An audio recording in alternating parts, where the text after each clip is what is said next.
Hi everyone, welcome back to the Pot Smoker's Bible. My name is Zion. I'm the author of the Pot Smoker's Bible, which contains the prophetic book of Zion, where I get my name and authority. It comes from the Ketuvim, or Old Testament. Now, today, I'm reading from the ninth part of the general reading of the 27th chapter of the Pot Smoker's Bible, which contains the 24th chapter of the book of Zion. So I'm going to take up where I left off.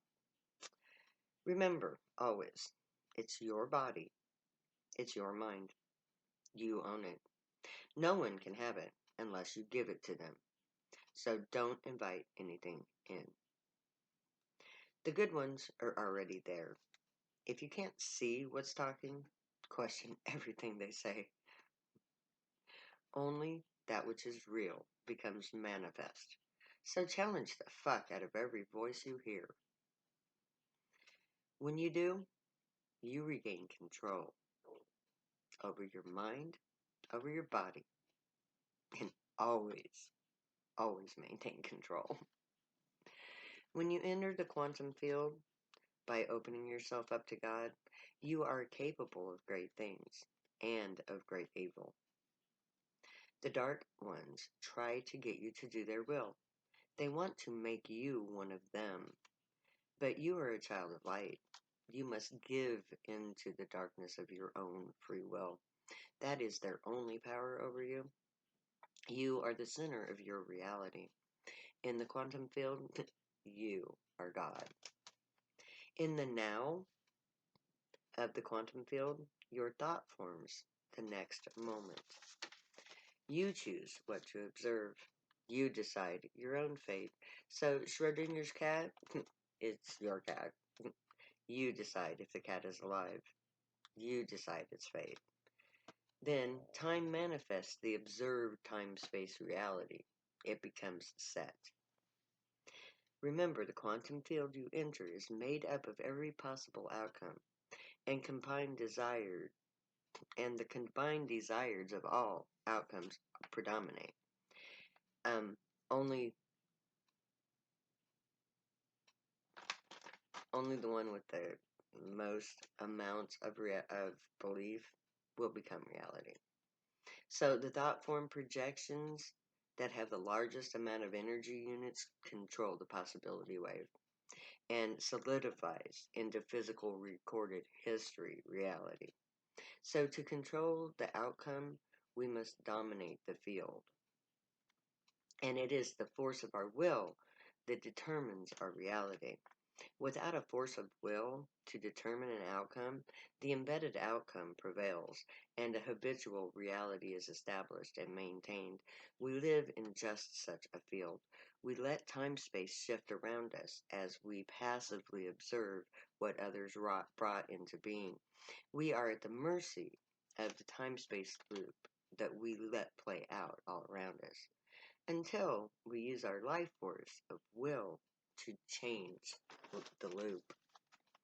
A time-space loop like ours is like a skipping record, repeating the same set of circumstances with the same outcome over and over again. This can go on forever unless acted upon from within the loop. We create the loop. We maintain the loop. And so we alone can break the loop. The war on drugs is a quantum loop. As long as no one changes anything, the cops will hunt the drug dealers, and the drug dealers will go to prison when caught. But when someone stands up and others join in, Colorado happens. We broke the drug war loop on marijuana. We will break the loop entirely. It's just a matter of space-time. You see, the quantum war has already been won by me. I realized that drugs were sacred. My knowledge of marijuana's true nature and the underlying nature of my people changed the quantum field. My force of will, my active desire to change the lives of my people, break down the lie of the war on drugs and recalibrates the quantum field. I changed the game. Now, reality shifts around the thought form. that drug users are priests because I know that it is reality. That is the thought form that I project onto the field knowingly. I will the truth to have power. So now, when drug use comes up, it does so from the right of my people, not the left of the state. My truth, which is empowered by my present will, brings doubt to the state's actions. Riots about police brutality and legalizing marijuana, reality shifted to cause the state to be seen as wrong. A quantum shift has occurred, and we are now the masters of that field. Drugs are the soul's keys to enter the quantum field. Without drugs, the body requires extremes to enter the field. Hence the spirit quest of the Native Americans. You must either do drugs or fast, deny yourself sleep, exercise until you're almost dead. These are not safe ways to access the quantum field. Drugs are the safest, surest means to work in the quantum field. Drug use Drug users are powerful beings who have access to the matrix of reality. We are we are the guardians of humanity. We are connected between life and the living. What we think, say, and do matters to the next moment of reality. Our will can shift the outcome of the next moment. Our willingness to transcend matter and enter into the quantum field makes us unique among humans. We give up a certain amount of control on physical reality in order to experience the quantum field of energy that underlies all physical reality. This willingness to transcend is the starting point of our journey to Zion.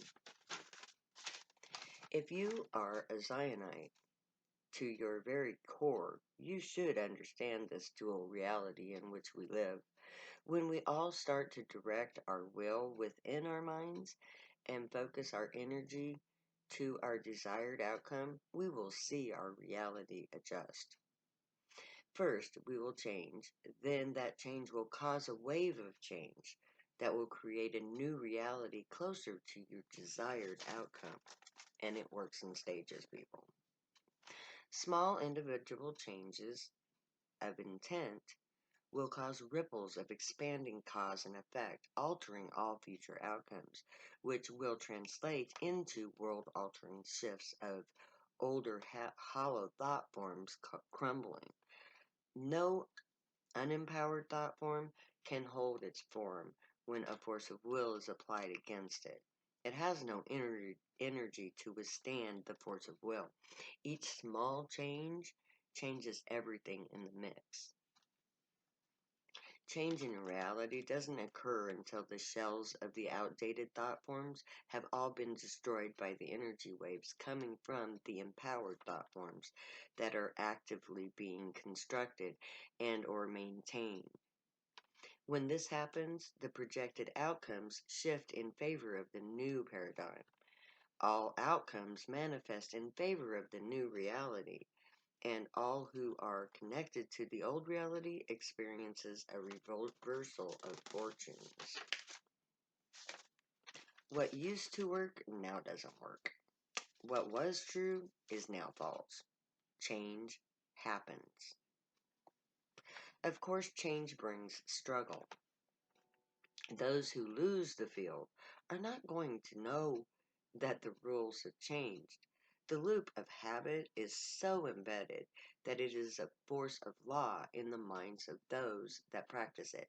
Change means questioning and altering the self. We are forced to adjust, and we hate it. So we fight to maintain our familiar quantum loop. It is only when the energy of our faith is exhausted that the thought form we maintain in our own matrix crumbles. Then we change to adjust to the new rules and the new outcomes that we no longer struggle to avoid or reverse. We give our will to what we believe. When we stop believing in a thing, it loses its power over us. It simply stops being part of us. Every one of you hearing or reading this is now aware of how life works on a basic level. We create our own reality in conjunction with all others present within the field. You can exert your will onto reality, but be realistic in your expectations. Baby steps to learn to run. Set your will. Do what needs to be done. Don't fuck up your own plan. Words and thoughts have power. Use them wisely. Create your own future. Own this moment in time. Each of us has a part to play, and we must organize at the local level. God will bless all who honor the Sabbath. Google Sabbath. Celebrate Sabbath as you perceive it from Scripture. Then make it uniquely Zionite. God, drugs, and good times. Have a party. Invite God. Go to the next honored guest go to the most honored guest of all, God, and God will bless you if you do that. Each local group of Zionites should create a temple of Zion. Each party held is a temple. Each member participates in the temple according to their talents. Each temple is a community of Zionites who worship together and live in a subset of society, so we should band together to provide for our communal needs. This society has made us outcasts. We no longer have a place in government.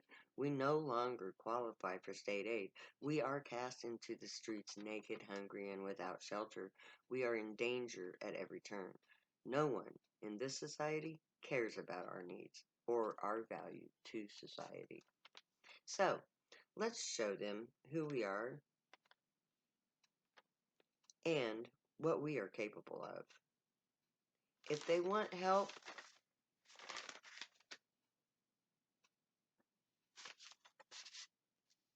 from us, then we have to help each other. So, at your Sabbath party, talk about what makes your life suck and how you can use the little you have to share. All you have is our skills and talents. Do things for each other and together for the good of each and all. You can create an ethnic community that can provide most of our basic needs. It's simple. A has extra income. B has an unpaid bill. A pays B's bill. B now has more money and provides for basic needs. Then B, who has time, babysits for free, repaying the debt. Both now have more free money. C is a gardener. D is a mechanic. C grows weed for D, who fixes cars for A, and gets weed from C with the extra income from B's babysitting, and C grows veggies too. Now, all four can benefit from the local food source, increasing everyone's health and frees up income. So, D builds everyone a wind turbine generator, and so you can get off of the grid. And you can convert cars to electric. B babysits for everyone, for services from all. Create your own local network for all to participate in and to benefit from. We can take care of ourselves.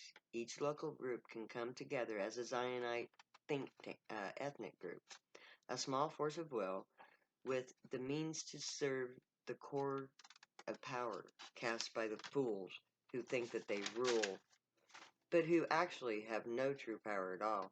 So get building already, alright? So get together, decide what you can do, and get started. So, until next time, may the Grey watch over you, guide you, protect you, keep you from all harm, teach you right from wrong, and may you always be worthy of them. May your thoughts, words, and deeds reflect truth, good, and light, the unicorn way. Stay happy, hot, and high, my people. Work together. Love you. Later. because I'm going to have to say goodbye.